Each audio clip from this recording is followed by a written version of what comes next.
Dwight Taylor, he's the founder and CEO of Concerned Citizens Against Violence, and we're talking about Gary, Indiana, our neighbor, just to throw right across the street.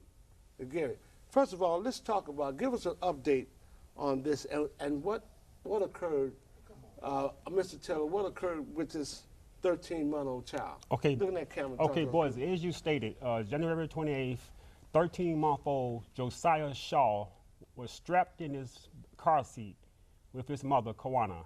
Kawana was shot and seriously injured in the stomach. The offender carjacked the vehicle, drove it about 4 blocks. At that time, he shot young Josiah twice with a .40 caliber gun, once in the face, once in the stomach, shot and killed this baby. This animal is still at loose, still at large. Now, since that occurred, not one church out of 600 churches, not one church spoke publicly about this assassination of this baby.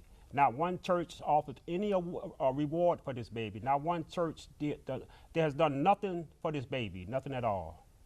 Now let me ask this question now.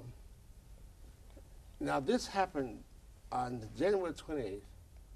We're now going into March, and the police force and all these people, they don't know who this person is? Well, the father, okay, it was said in the past that the father did threaten the baby's mother. So the police believe that if he didn't directly do it, he had someone do it. Well, let me ask a question, because we've got 600 churches and no one's involved.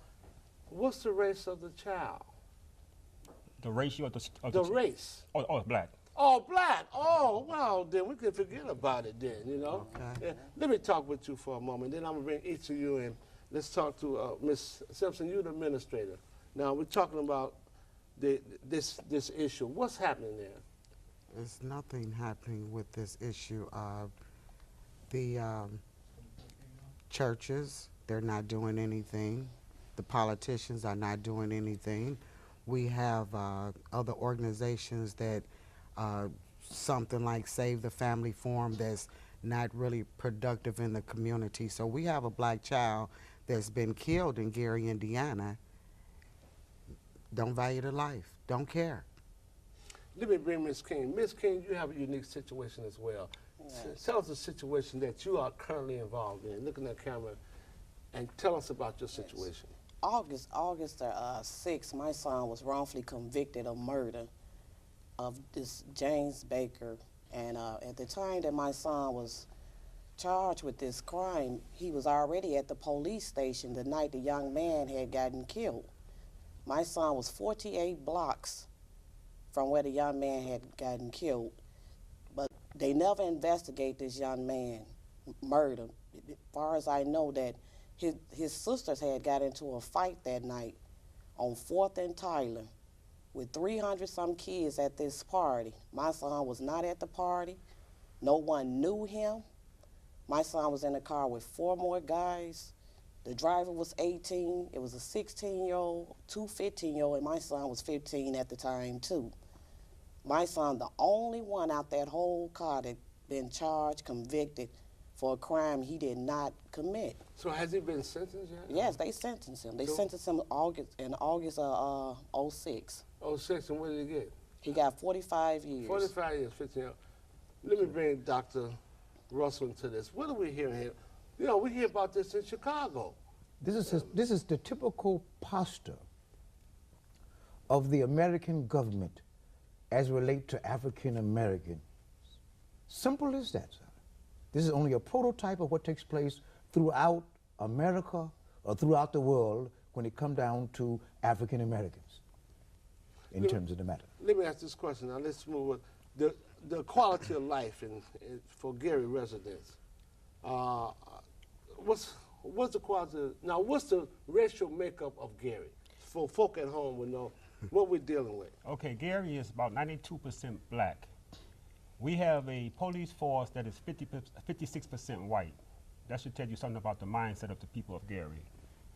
That sounds like Chicago. Go ahead. Yes. Another thing we must bear in mind, just on a historical level, Gary at one time was considered the second Chicago. Yes. They had the U.S. Steel there. African Americans were very prosperous there. Yes.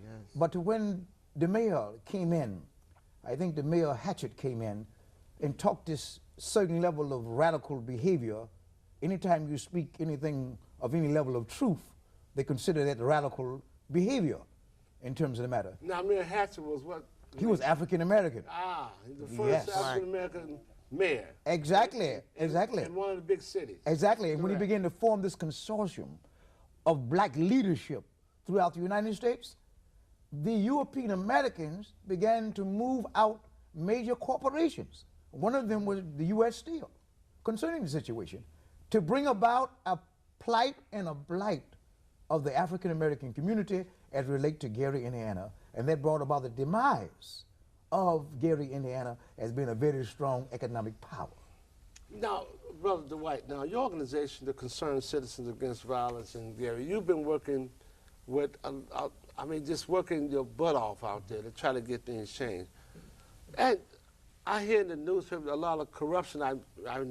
The Justice Department just went into Gary to seize all their records. What's happening? What about the corruption in Gary's local government? It's rampant. It's rampant. I mean, we have local government, the city council, for example.